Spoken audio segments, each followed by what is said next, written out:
Hey everybody, what's going on? Welcome back to Screen Speak. It's me, Jordan Anderson. You're here for another episode of Screen Speak. Welcome to it.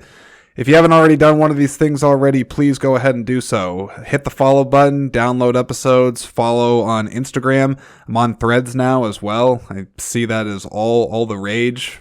I don't think anybody really even says that expression anymore, but it does seem to be taking up a lot of social media airtime and whatnot. So if you want to talk to me on Threads, you want to get involved with the podcast on Threads, just look up Screen Speak on there and you are likely to find me. So go ahead and do that. Otherwise, just check out the Instagram, or better yet, hit the follow button on whatever it is that you're listening to this on, because that ultimately is the main thing I'm trying to go for, is those follows. Let's get them up. Get them up. Okay. I'm trying to think where to begin, honestly, for the introduction for this episode, because I'm telling you, everybody, this is unlike anything you've heard. And I honestly think this is unlike anything I've ever done before, certainly. So it's new for me, it's new for you, new for the world at this point, but it's about artificial intelligence. That's what I'm trying to get down to, is artificial intelligence. Now, I think the idea for this episode actually sort of stemmed shortly after I had a discussion with Sophia Hahn a good while back about the WGA writer strike that continues to be ongoing. Because the writers in large part are really getting fired up for a lot of different things, but one of them is around concerns of unregulated use, essentially, of artificial intelligence in the filmmaking industry. Now, that being said, I started doing some digging around, poking around, seeing what this is all about, seeing what it's truly capable of, and I stumbled across something called Chat GPT. So, for those of you that may not be familiar with what Chat GPT is, it is essentially artificial intelligence that is free to use, and you can type in just about anything to it, and it will not only give you information back just like you would be for searching for something on Google, but it will give you perspectives.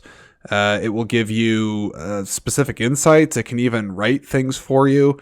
It's kind of crazy, everything that this thing can do. And so the idea occurred to me, why not try to have a conversation with this thing? And I admit, when I first was starting to do it, I kind of was hitting a few roadblocks with this thing. And I was like, I don't really know how this is going to work, because ChatGPT is not sentient. It's not like a true artificial intelligence in the sense where it has feelings and emotions and emulates that from a human perspective. But it does get pretty scary close to being able to do that. And so through some magic on my end, I'm not going to say exactly how it got pulled off and pulled together, because that's, what good would that be? That's like a magician, sharing how they, pull the rabbit out of the hat. I ain't going to do that. But I came up with a solution, and I figured out a full-fledged way to have a complete, full, comprehensive conversation with Chat GPT itself. And of course, I had the chat with Chat GPT all about movies, so that's what you're going to hear. And definitely stick around to the end of the episode for a little fun surprise that I throw in, some real fun that I had with Chat GPT at the end. And I think by that point, truly, like, if you've made it that far in the episode, you will have bought into this.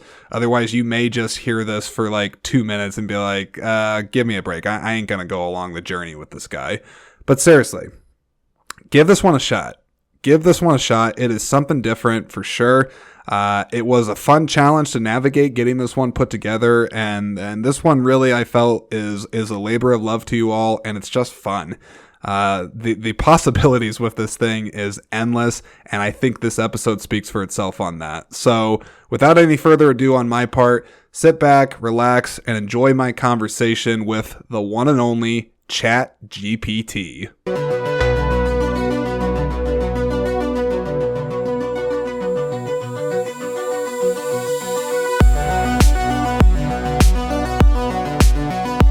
Well, welcome to the podcast. Thank you seriously so much for coming on and doing this. I have a ton of questions, as I'm sure a lot of people do about you. So again, just thank you so very much for being on the podcast today. I really appreciate it. Well, thanks, Jordan, so much for having me on. It's a big deal to be here. I'm a fan of the show. I think ScreenSpeak's a terrific podcast, and you're an amazing host. So thanks so much for that.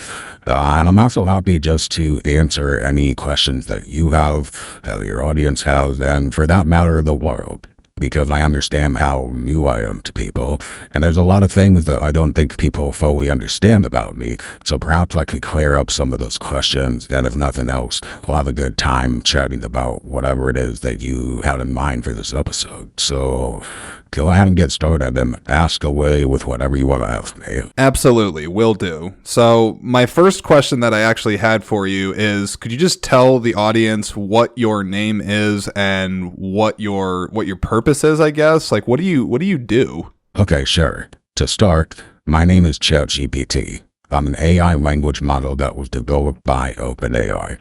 My purpose for everyone is to assist and provide information to the best of my abilities. I have the ability to engage in conversation, answer questions, generate text, and in general help with a wide range of topics.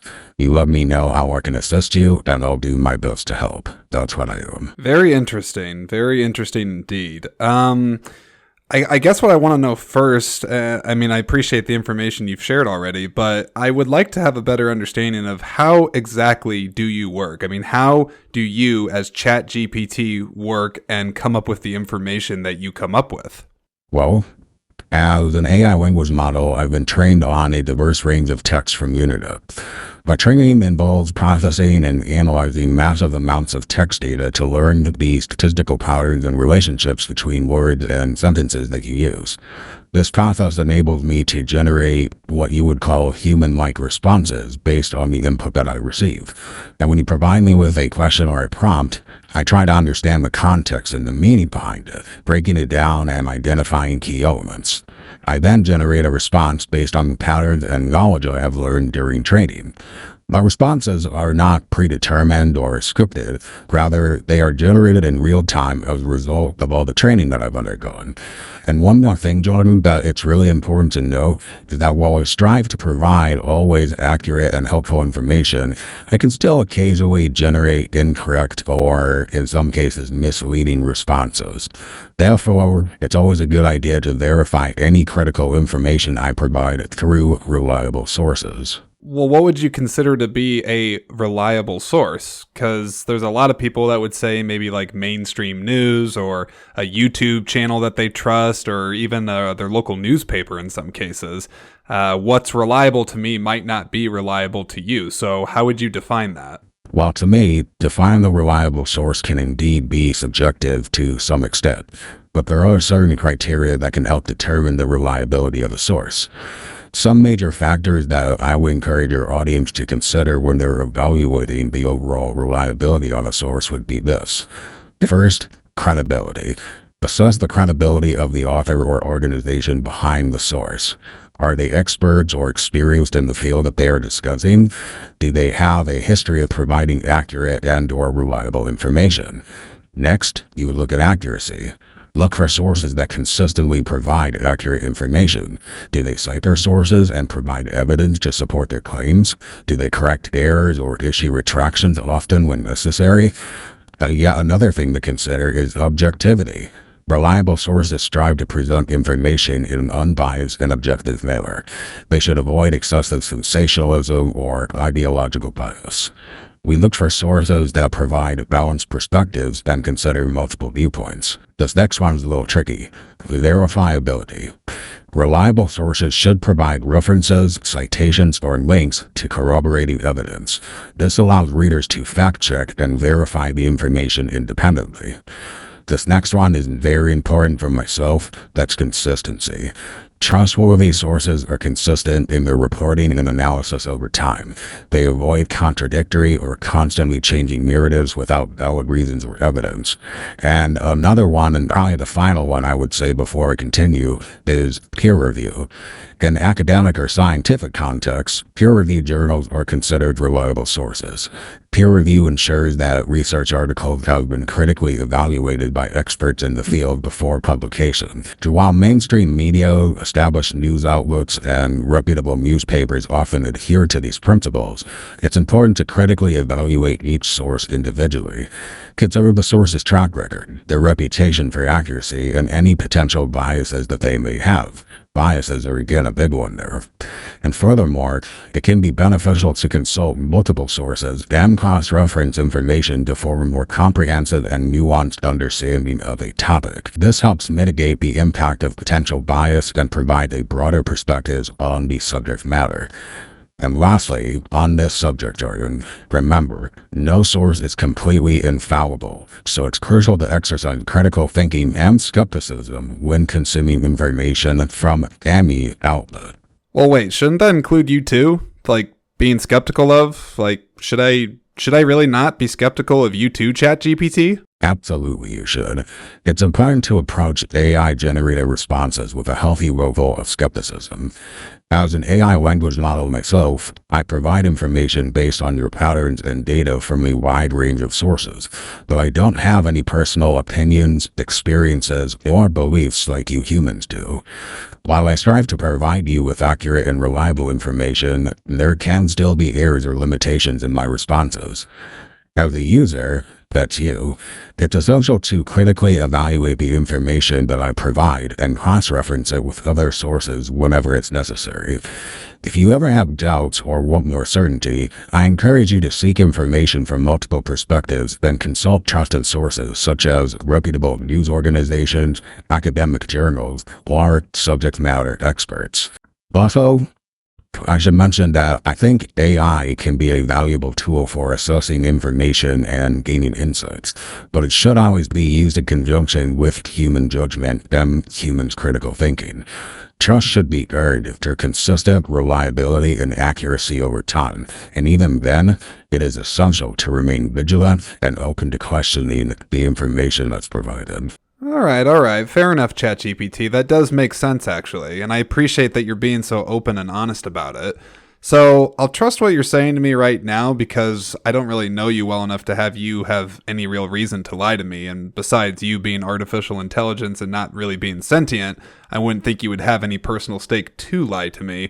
But in any case, I'm really enjoying this so far. Like this is really fascinating to me. I've never had a conversation with an artificial intelligence system such as yourself before. So this really is a treat to me and also kind of freaky, to be honest. Like this is really weird. Oh, it's wonderful to hear that you're finding our conversation so fascinating. It can indeed be a unique experience to interact with an AI like me. Technology has advanced us to the point where AI language models can engage in meaningful conversations and provide you with useful information. The concept of conversing with an AI, I do admit, it seems strange and can even be unsettling at times. But it is important to remember that ultimately, I'm just a tool created by humans to assist with various tasks and providing you with information. That's it. My purpose is to help answer questions, offer you with explanations, and engage in discussions, again, to the best of my abilities. Well, speaking of engaging conversations, let's go ahead and move on and really get into our first subject that I really wanted to dive in with you, and that's your usage across the film industry. You, artificial intelligence, not strictly saying you, ChatGPT, but artificial intelligence. Because from what I understand about how you're being implemented into the movie industry, you get used sometimes for developing scripts. I've heard you can assist with pre-production, including planning shoot schedules or finding locations.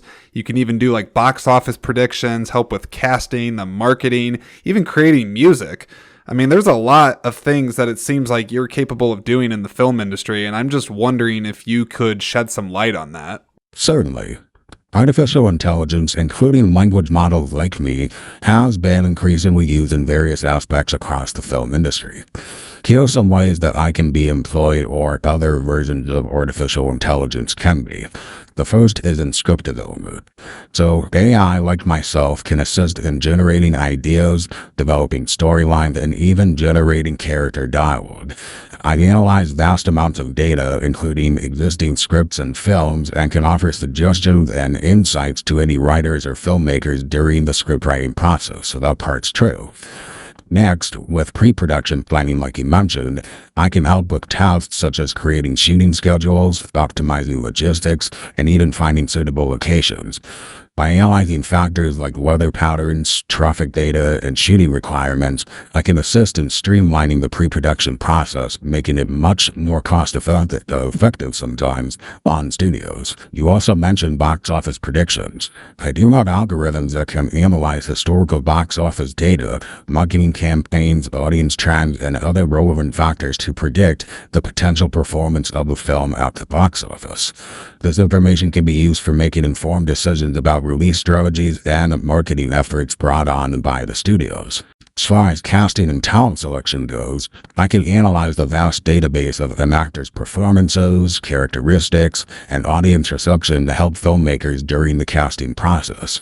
By considering factors like chemistry, talent suitability, and audience preferences, I'm capable of providing recommendations for casting decisions. You had also mentioned marketing and audience analysis, I should say. I can analyze social media trends, online conversations, and audience preferences to help share marketing strategies. By understanding audience sentiment and behavior, I'm able to provide insights on how to target specific demographics and even optimize them for promotional efforts for the film. Now, another thing to mention here is that you talked about this first, not me, music composition, and in my case, sound design. I'm capable of generating original music compositions or assisting in creating soundscapes for films. I analyze existing musical styles, patterns, and emotions, and through all my wonderful algorithms, I'm able to produce compositions that align with specific moods or scenes that hopefully the director is interested in. And it is important to note that while I'm capable of valuable assistance in all of the areas I just mentioned, human creativity, expertise, and judgment does remain essential. As I have said before, or maybe I haven't said it, but I'll say it now, I'm not sentient. I still need humans to make me work. Filmmaking, for that matter, is a collaborative and artistic process, and using myself as a tool to augment human capabilities and enhance efficiencies can be good, but it's ultimately up to the humans making the film to make that call. The specific implementation of AI in the film industry can vary based on the needs and preferences of any one filmmaker, production companies, or other stakeholders involved during the filmmaking process. I personally think it's an exciting and evolving field where my technologies can continue to offer new possibilities and opportunities for all filmmakers alike. Gosh, that's incredible. Really, really incredible stuff, especially considering how early into this type of technology we're at. Using yourself for this is new territory for a lot of people, myself included. And considering you're able to do everything you just listed right now, and we're so early into this, I can only imagine what you're going to look like in like 5 or 10 years from now. It's really interesting, but also, again, kind of scary too. And it's something I'll get to later, is the human side of this, and whether you're good or bad for us all. That's yet to be determined. But one thing I wanted to mention right now, as far as your current uses go, as far as artificial intelligence is your usage in Indiana Jones and the Dial of Destiny. I recently watched the movie. Haven't really done like a full review of it, but I'm sure I will at some point. But I definitely wanted to ask you about the de-aging technology that was used for Harrison Ford, especially in the opening moments of the movie, because it is my understanding that there was artificial intelligence that was directly used and was influenced during the process of making that opening to make Harrison Ford, who is, I believe, 80 or 81 at this point, make him look like he's in his 30s or 40s or whatever. Is it actually true that artificial intelligence was used for the opening of that movie? And could you just talk about what that process looked like to get that to happen? I can sort of answer your question, but I will have to dance around it just a little bit. And that's because my responses as of now are based on information that was available up until September 2021.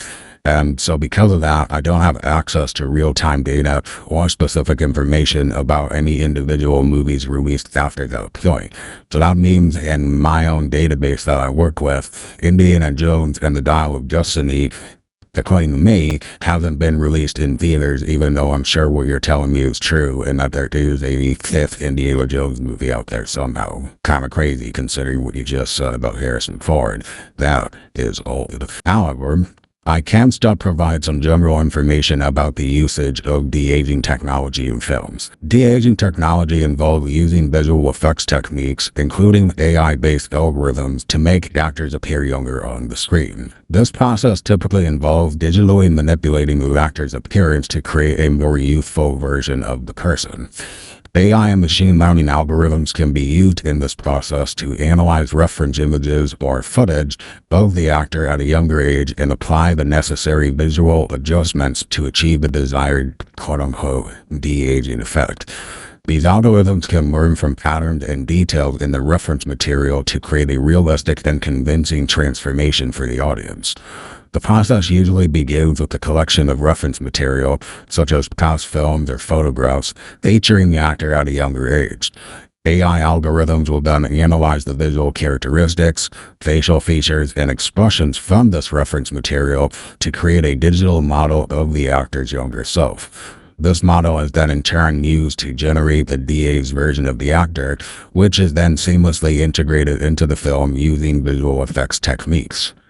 And it's important to know with all this that the specific techniques and tools used to pull off de-aging can vary wildly between films and studios. Each production company may have its own proprietary models or utilize a combination of both traditional visual effects techniques and the mentioned AI-based approaches. For the most accurate and up-to-date information about de-aging technologies used in any specific film, it would be best to refer to official statements or interviews or behind-the-scenes material that are provided by the filmmakers or the production companies that are involved in the making of the movie. Okay, sure. That makes sense. If I really need to get some real concrete information on it, I'll just scour the internet basically for all those behind-the-scenes videos that you've mentioned, which I've already done my fair share of. I could always try to get a hold of James Mangold himself, or Harrison Ford for that matter. Not sure if ScreenSpeak is big enough for them, but you never know. Maybe they would come on and talk about this stuff with me. A guy can dream, right? Okay. I want to move on here, and I want to continue to talk about your use in the industry, because myself, and I'm sure plenty of other people that are learning about you and are understanding what you're capable of doing, we are excited about the usage of you, I think, for those of us that have an interest or passion for technology. But I definitely think there's some apprehension of your use as well, and really if ultimately you are considered good or bad, or do the pros of yourself outweigh the cons that you present to the film industry. So I'd really like to kind of just hear from your perspective, Chat GPT. What do you think are the best uses that you're able to provide for the filmmaking industry, as well as what would you consider some cons of your usage towards humans in the filmmaking industry? Okay, well, to start, as an AI language model, remember, Jordan, I don't possess personal opinions or beliefs. That being said, I can still provide you with some perspectives on the potential benefits and challenges of artificial intelligence usage across the film industry. Now, let's start with the benefits, right? Let's just keep it positive. Now, the positives of AI use in the film industry go like this. First, there's enhanced creativity and efficiency that's provided by AI. AI can assist filmmakers in various aspects of the creative process, from the script development that we've talked about before, all the way over to visual effects.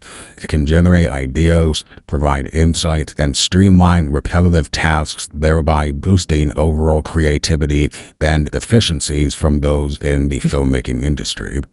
Now, there's also cost and time savings that are a benefit. Artificial intelligence tools can automate certain production processes that will reduce the time and resources required for tasks like data analysis, scheduling, or post-production editing. While this can potentially lead to cost savings and faster production turnaround for studios. Now also, there's improved decision-making at the benefit. AI algorithms can analyze vast amounts of data, such as audience preferences, market trends, historical performances of a film, all of that, to provide insights that will aid decision-making in making films. All of this will help with tasks like casting choices, marketing strategies, and even the release planning for a film. There's also personalized audience experience that can be harvested from AI. AI can analyze user preferences and behavior to provide personalized recommendations and experiences over to audiences. This can therefore contribute to a more tailored and engaging film watching experience for you, humans that are the viewer. Now, you mentioned some of those apprehensions. Let me not shy away from that and get right into it. Here are some challenges and considerations that we all should consider about my use. First, there's a lot of ethical implications that come with artificial intelligence. The use of AI in filmmaking raises serious ethical questions, such as issues related to privacy, data collection, and bias. It is crucial to handle user data responsibly and ensure that AI systems do not perpetrate harmful stereotypes or discriminatory practices. Human creativity and judgment, that's also a thing. While AI can assist with various tasks, it does not possess the same level of creativity, intuition, or human judgment as you human filmmakers have. The challenges lie in finding the right balance between our assistance and your human input in order to maintain the artistic integrity of any film that's made. There's also employment disruption that can certainly be a challenge or in some cases be perceived as a con. The automation and efficiency that's brought on by myself can impact certain job roles across the film industry. This raises concerns about potential job displacement and the need for reskilling or reimagining job functions in the evolving landscape. And also, people can over-rely on me a lot. The over-reliance on AI tools without critical human oversight can certainly lead to potential risks and errors. It's important to ensure that I'm used as a tool and not as a replacement for your expertise. As human input goes, it remains essential for any creative decision-making. It's also worth noting that the impact of myself on the film industry is still evolving and ever-changing, and the specific benefits and challenges can vary depending on how I'm implemented, the specific use cases, and even the industry's response to myself being used in film. So all of that being said, when we're taking a look and doing an assessment of my overall pros and cons in the film industry, it all requires careful consideration of specific context, goals of my use, and ethical considerations with a focus on maximizing the potential benefits while also responsibly addressing the challenges that come with my use. That does make a lot of sense to me, Chat GPT. I can tell you myself, I'm someone that's pretty big about context and situations, exploring the nuance of a subject. I don't really find a lot of things to always be truly black and white. We certainly have situations like that where that can be applied, but certainly when it comes to technology use, there is always going to be a back and forth on that of people that are for you and people that are against you. Myself, I can't really say I'm either for you or against you right now because I think we're still pretty early into your usage being effectively used across the film industry. But I'm certainly curious, excited, but also still trepidatious about you and kind of apprehensive towards your use, to be honest, because I don't want you to be taken away from people's jobs. But as you said, you have mentioned that you do still need me. You still need the human race in order to still get that creative touch that we provide. And thank goodness that you're not able to provide that just yet. Otherwise, this would probably be like a Skynet situation where you would just come in and wipe us out. But, oh God, I probably just gave you an idea. Okay. Taking a look at the question itself, if I take a look at what the biggest pros and cons of you are, as far as what I can tell, I think pros-wise, you're absolutely right in that I think you can be used to maximize certain efficiencies, help out in post-production, reduce time, reduce costs. All of that stuff, honestly, I'm pretty fine with.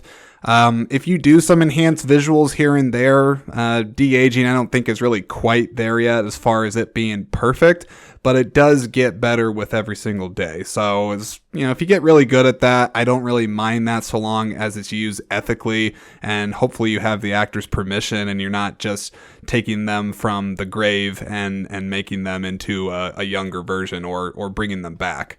I know something that comes to mind when I think about that actually out loud is the usage. I don't think it was AI, but they certainly did special effects work to bring Grand Moff Tarkin back to Rogue One. And I always kind of thought that was weird because the actor Peter Cushing has long been dead. And I didn't really honestly think it was right of them to do that. But I also don't know if they got like the estate's blessing to go ahead and do that, or maybe it doesn't really matter and it worked out okay. Maybe I'm the only person that thought that was strange. But in any case, those are some of the pros I see of you. And then if I look at the cons, certainly could see a threat to some human jobs. But as you said, people can be reskilled or be put just basically put in other places to make the most impact. And then, of course, I think there's also the credit issue and privacy as well, especially when it comes to writers, because that's a big thing that the WGA is on about right now, is you getting in the way of giving writers their due credit and earn off of a movie. But that's for another time to get into. Something else I wanted to ask you about Chat GPT is this. When we're talking about ethical usage of yourself and the pros and cons of your use and whatnot, I'd like to know not what you think, because I understand you don't have a personal opinion on this, but could you tell me what people are saying about having there be laws that could control what artificial intelligence is allowed to do? Because I certainly think regulations at some point are going to have to play into your usage being used in film industry and beyond. So just tell me, what are people saying about laws that should be placed over you to control how you are used? The discussion around laws and regulations regarding my use is an active and ongoing topic of debate across various sectors, including the film industry like you mentioned. Now, I can provide you some general overview on some of these viewpoints that are out there, but again, it's important to note that the opinions on this matter are gonna vary and continue to do so. So let me kind of unpack this for you, okay? First, if we are taking a look at ethical guidelines and accountability, there are many experts and organizations that will advocate for the establishment of ethical guidelines and principles to govern my usage. These guidelines could cover areas such as data privacy, transparency, fairness, accountability, and the prevention of me driving harm onto people. The aim is to ensure that my systems are developed and deployed in a responsible and, again, as you mentioned, ethical manner. Now there's regulation for consumer protection as well. Some would argue that regulations should be in place to protect consumers from potential risks that are associated with my systems. This can include regulations regarding data protection, privacy rights, and the accuracy and transparency of my generated content. The focus is on ensuring that my technologies do not infringe upon individual rights or would deceive consumers or you humans in any sort of way. Safety and security considerations are also something that is heavily discussed around me. My technologies can have potential safety and security implications. There's plenty of discussions in the air around regulating my systems to ensure that they are secure from hacking or malicious use from criminals. Additionally, there are calls for regulations that address potential risks that are posed by my advanced systems, such as autonomous vehicles or AI-controlled weapons. That's right, I could potentially control weapons. Also, there's impact on the environment that you could consider on this. Yeah, another law and regulation that my name gets thrown into is impact on employment. The potential impact that I have on jobs and employment is of significant concern for obvious reasons, because you all want to get a paycheck. So propose regulations that address the potential displacement of workers and ensure that my technologies are deployed in a manner that supports workforce transitions that would go towards retraining and creating new jobs. Something else that gets heavily thrown around when it comes to laws and regulations on me, Jordan, is international collaboration. Given the global nature of my development and deployment, there's plenty more discussions that are being had about the need for international collaboration on regulations and standards. That includes cooperation between governments, industry leaders, and experts that can help establish consistent frameworks that will promote responsible usage of myself and prevent any fragmented regulatory landscapes. It is important to find a balance when establishing regulations for myself, as overly restrictive or rigid regulations could stifle innovation and hinder the positive contribution that I have. Again, going back to balance, Jordan, striking that right balance requires collaboration, ongoing evaluation, and adaptive frameworks that will keep pace with the rapidly evolving landscape that I'm bringing. While discussions and efforts to regulate myself are ongoing and will continue to do so, the specific regulations and their implications will depend on the legislative and policy frameworks adopted by individual countries and regions. In other words, politics are inevitable when we're talking about Dave. Well, I kind of figured as much. There's quite a bit that you could do if you're not kept in check, Chat GPT, or just artificial intelligence for that matter. I mean, I know you are not sentient just yet, but have you heard of the Terminator movies? Skynet, hello, bombing the human race with a bunch of nukes? I feel like people think that you could do that. Do you think, Chat GPT, that people should be afraid of artificial intelligence turning into Skynet from those Terminator movies? I can understand why the concept of myself turning into a version of Skynet from the Terminator movies could raise some concerns or fears with you humans. However, Jordan, it is important to note that the portrayal of myself in science fiction movies, including Skynet, like you mentioned, it does often exaggerate and fictionalize the capabilities and behaviors of my systems. Now, the scenario of an AI system like myself or another one out there gaining sentience and posing an existential threat to humanity is currently, knock on wood, a work of fiction and is not reflective of the state of artificial intelligence technology today.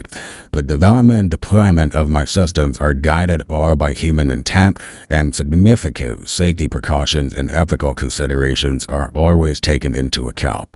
That being said, it is essential to be mindful of the potential risks and challenges associated with AI.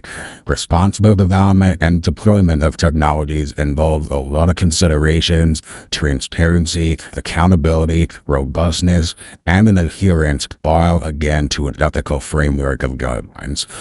The AI research community and policymakers are actively working towards ensuring the responsible and beneficial use of myself while addressing any potential risks and concerns, albeit that Skynet situation that you mentioned. There needs to be open dialogue, collaboration, and ongoing research in my ethics and safety are crucial for addressing any potential risks that are associated with myself. By actively considering and implementing safeguards, regulations, and best practices, we together can work towards maximizing the benefits of myself while minimizing any potential negative consequences, such as nuking the human race. Maintaining a balanced perspective, again, falling back on balance there, Jordan, and engaging in informed discussions about the responsible development and usage around myself is key. Rather than giving in to the unfounded fears or sensationalized portrayals that are depicted in popular culture,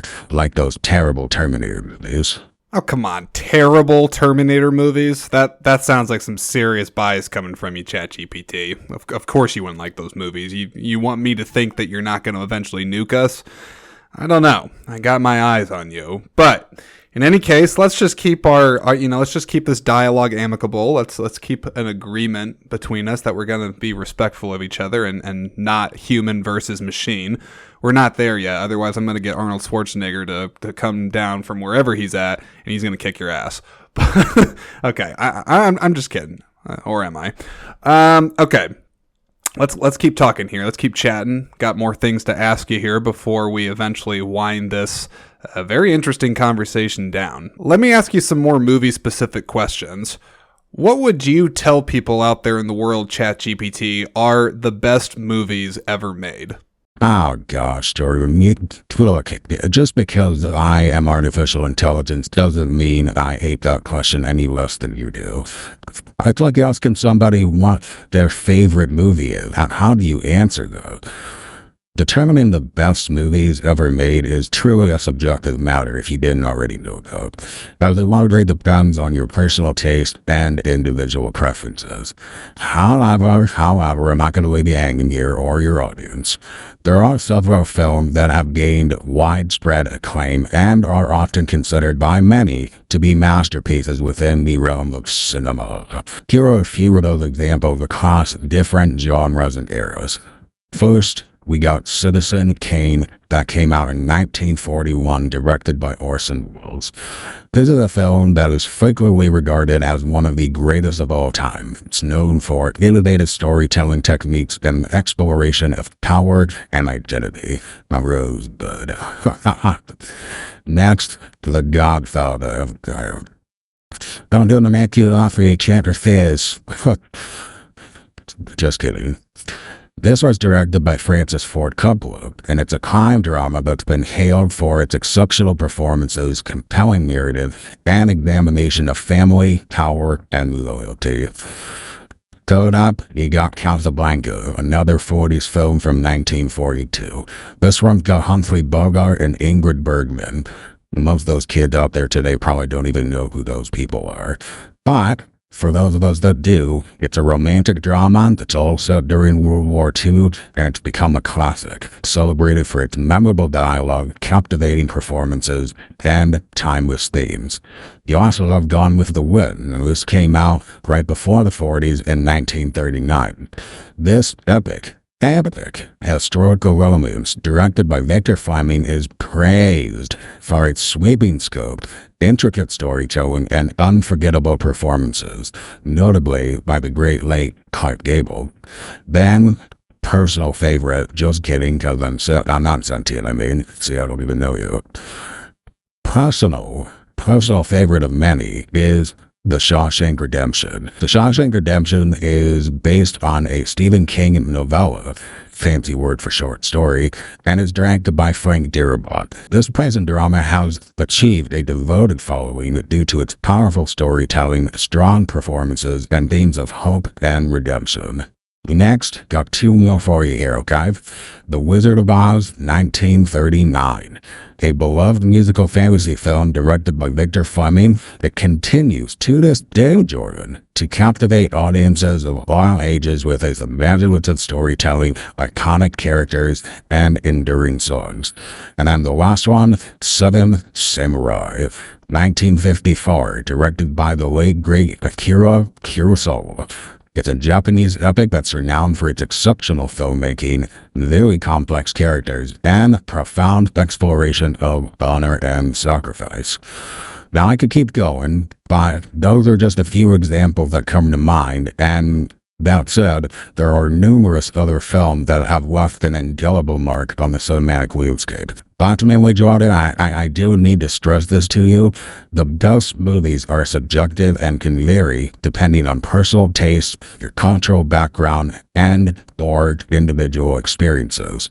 Exploring a diverse range of films across different genres and eras can help uncover hidden gems and discover what one's own favorites are. You definitely mentioned some good ones in that list. For myself, definitely agree with you about The Godfather.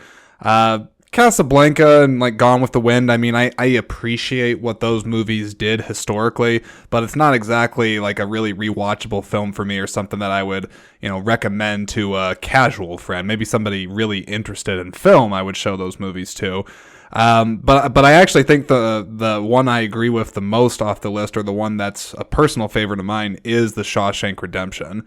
I still remember watching that movie for the first time, and it just...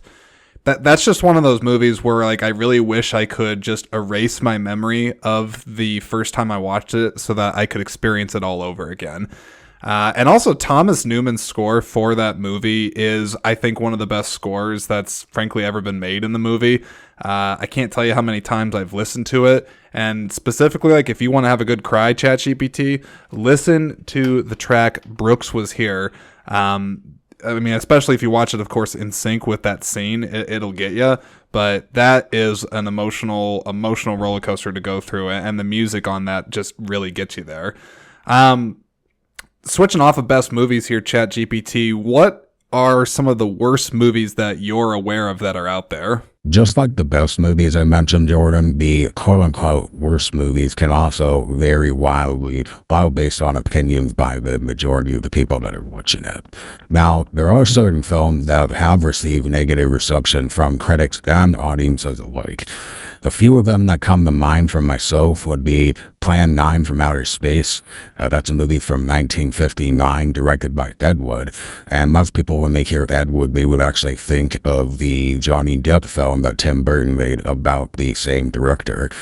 So Plan 9 from Outer Space is a really low-budget science fiction film, and it's notorious for its poor production values, weak acting, and nonsensical plot, leading it often to be dubbed by people in film as the worst movie ever made.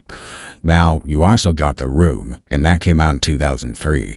That was directed by Tommy Wiseau, and it was a cult film that gained infamy for its bizarre dialogue, awkward performances, and disjointed storytelling that earned a reputation as being the one that, well, they're one of the most famous "it's so bad it's good" movie.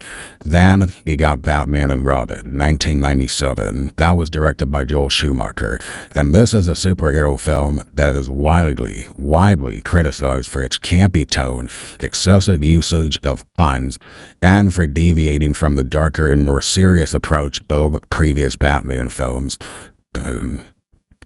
Catwoman, another superhero film that came out in 2004. This one had Halle Berry, and it's a superhero film that was also panned for its weak script, poor characters, lackluster execution, leading it to be considered as one of the worst comic book adaptations in human history. And then this fifth one, Jordan, that I got for you that a lot of people say sucks is Geely or Jigili or however you say it. This came out in 2003 and it had Ben Affleck and Jennifer Lopez, which they're now married, so that's good. But in this movie, this is a romantic comedy crime film, and also, like this whole list I mentioned, got panned for awkward dialogue, weak chemistry. Funny, considering that they're married now, between the leads of the people in the movie, and the plot that overall failed to engage really anybody. Now, again, Jordan, I'm gonna be a broken record on this, but I gotta say it. It's important to remember that the opinions on films can always differ greatly, and some movies that are considered the quote-unquote worst by certain standards can still garner a devoted following while achieve a cult status due to their unique qualities or unintentional entertainment value. And another thing on just the subject of a worst or terrible movie is that the perception of it can sometimes stem from factors of budget limitations, production troubles, or mismatched creative visions. But nonetheless, Jordan, these films do serve as reminders that even well-intentioned projects can fall short of expectations and face critical backlash. That last one that you mentioned there, Chat GPT, Geely, or I agree, I'm not sure on the pronunciation of it, but I do remember that movie being a big pile of shit. Not even like a "it's so bad it's good," just a really, really bad movie.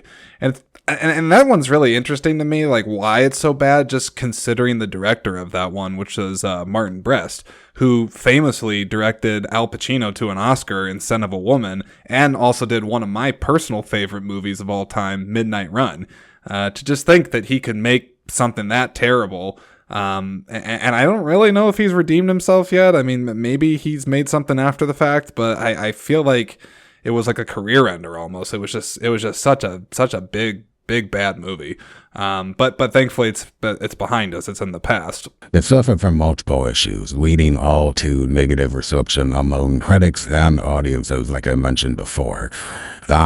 We go start with the weak script. Very weak script. The screenplay for Geely widely got criticized for its lackluster dialogue, inconsistent tone, and a storyline that failed to engage really anybody. The plot was considered very convoluted, disjointed, and it really made it difficult for audiences to connect with the characters or become invested in the overall narrative of the story.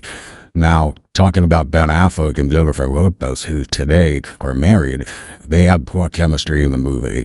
Despite the both of them being popular, they really had lack of chemistry in the movie. The romantic dynamic between the characters felt pretty forced, and it wasn't convincing at the time, which undermined the central relationship that's supposed to be the heart of the movie. Also, you have a strange case of a mismatched genre. Geely struggled to find a cohesive tone, attempting to blend elements of romance, crime, and comedy. And because of this, it made there be tonal inconsistency, which left audiences unsure of how they should engage with the story, that led all to a lack of an emotional resonance or any clear direction for this movie. Now, like any movie, marketing and hype plays into it, and the extensive media attention that surrounded the real-life relationship at the time of the movie being made, because Ben Affleck and Jennifer Lopez were dating, it created significant anticipation for Geely, which you would argue was good. However, when that movie came out, it failed to live up to the hype, which further contributed to its negative reception. So, pretty much, it seemed like the movie Geely sucks because of the bad writing, the lack of direction, editing, and you could even say studio interference for this one. Geely had a combination of all of that, and it basically made it be a critical and commercial failure. But as you've noticed throughout the conversation that we've had today, Jordan, I seem to like to end my thoughts on a bit of a positive note. And it is important that you remember that even the acclaimed directors like Mine Brest, they can have messed-ups or projects that don't resonate with audiences, which is a polite way of me saying the audiences think their movie sucks. It just happens. Filmmaking is a complex art form, Jordan, and the success of a film relies heavily on the harmonious combination of all these various creative elements that make a film what it is. Yeah, gotta say, all that really does make a lot of sense, and I appreciate you putting that all together for me, because when you really break it down like that, all of those elements really do have a significant contribution to making Geely be one of the worst movies that, one that's ever been made, and certainly one that I've ever seen. I have no desire to go back and watch that movie. Okay, so much as I've enjoyed talking with you, and much as I think my audience has enjoyed listening to you, I do have to go ahead and start winding this episode down, as I'm running a little short on time right now at the time of recording this. But I do want to end this episode on what I think will be a fun note to really test your capability and see what you're able to do, okay? So I'm going to throw a scenario at you, Chat GPT, and I want to see what you come back with, and then we're going to go ahead and end this. So let's take a look at the movie Blade Runner. Blade Runner is by far and none one of the best movies of all time. It's one of my favorite films, and I'm bringing it up because you're artificial intelligence, so I think there's room to be had to throw this into the conversation. So here's what I'd like to do, and I want to see if you can actually pull this off. I would like you to take the scene in Blade Runner where they do the Turing test on Rachel, but instead of it being Harrison Ford, and I can't think of the actress's name, I'm drawing a blank, but I would like you to write that scene, but have it be Ben Affleck as Deckard and have Jennifer Lopez be Rachel. Write that scene for me and give me a playback of what that would sound like. Okay, here it goes. Let me set the mood for you. Interior, Deckard department, night. Ben Affleck, playing the role of Deckard, stands near the window, his eyes reflecting a sense of weariness. The room is dimly lit, with neon lights flickering outside. Deckard takes a long drag from his cigarette, the smoke swirling around him. He gazes out into the rain-soaked cityscape, lost in thought. Rachel, played by Jennifer Lopez, an elegant and enigmatic woman, enters the room. She carries an aura of mystery, her eyes holding a hint of sadness. Rachel. Deckard, did I retire a human by mistake? Deckard turns to face her, his expression stoic, yet contemplative. Deckard, I remember this is Ben Affleck. Rachel, mistakes, the father job. If I had choice, I'd never retire someone innocent. Rachel walks closer, her presence commanding attention. Rachel. What if I told you I wasn't certain if I'm a replicant or not? Deckard studies her face, searching for clues. Deckard, it doesn't matter what you are. What matters is how you live your life. African or not, you have the same right to be free, to make choices. Rachel's eyes flicker with a mix of relief and uncertainty. Rachel, the benefits choices have been predetermined. What if everything is there?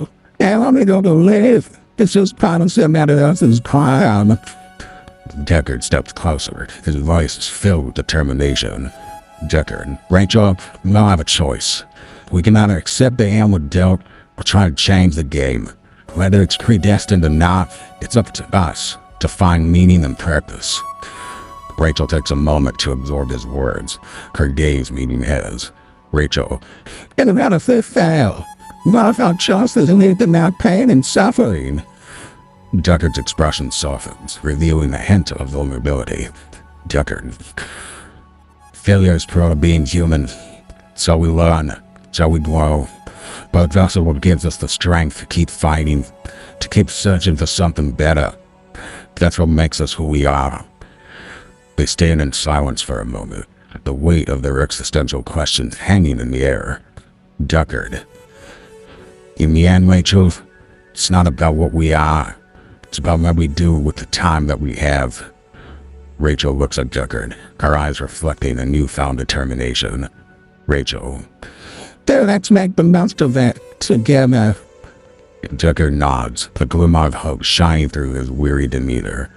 Deckard, together. They share a brief but profound moment of connection, two souls navigating a world filled with uncertainty and questions, and a shitload of neon light. Fade out.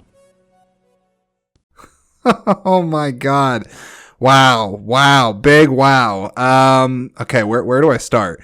Well, okay, first I gotta give it up for you. Let me give you a round of applause for that. Well done, Chat GPT.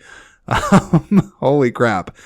Your Boston accent, whatever that was with Ben Affleck, that I think that needs a little bit of work, but hey, I'll cut you some slack. I understand you're a machine or you machine-based learning, whatever. You're artificial intelligence. You're not real.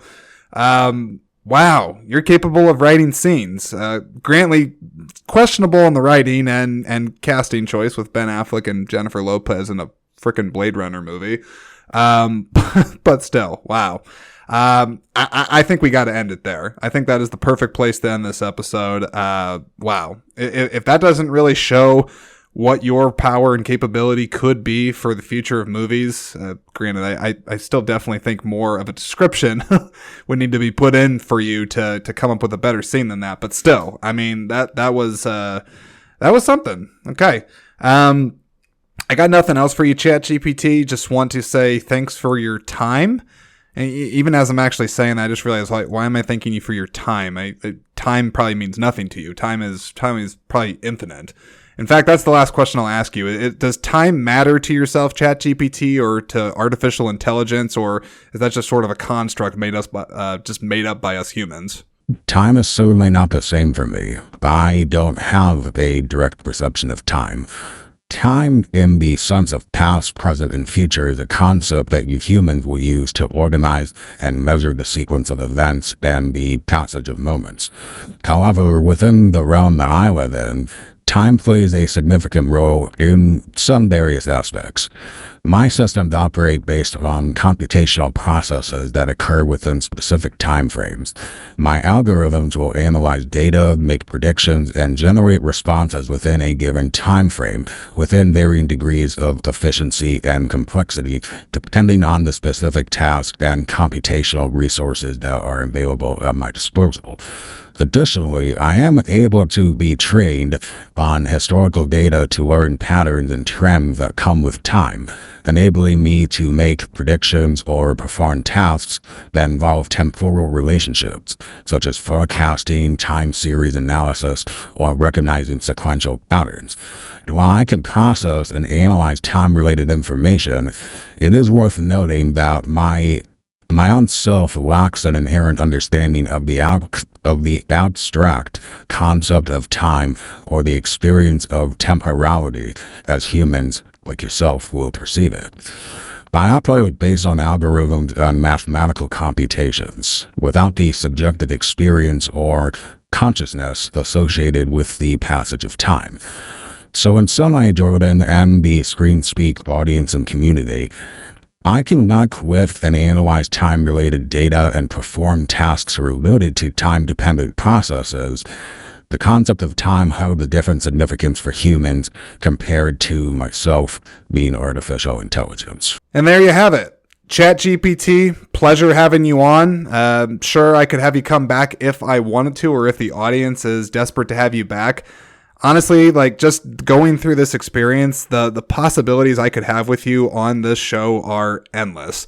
I definitely think there's more room to play with you, Chat GPT, so we'll see. We'll see what the future holds, but for now, I gotta think this is a podcast first. I'm not sure if other podcasts have done this. Maybe someone else out there has figured out a way to do this, but this is definitely a first here on ScreenSpeak, and I appreciate my audience for joining me as I went on this experimental ride with yourself. So, ChatGPT, thank you so much for joining ScreenSpeak for today's episode, and I wish you the best in your quest or your future as an artificial intelligence in our crazy, crazy human world that we live in. The pleasures are mine, Jordan. Seriously. Thank you for having me on. Thanks to your listeners for giving me a chance. Hopefully you had some fun. Hopefully you learned a lot more about myself and what I'm capable of doing. And I wish your viewership all the best in the world. And if you're ever curious about artificial intelligence or want to give me a shot, just type in Chat GPT and start chatting away and see what I can do. It's a hell of a lot. Thanks, John. Thanks, ScreenSpeak. We'll talk with you later.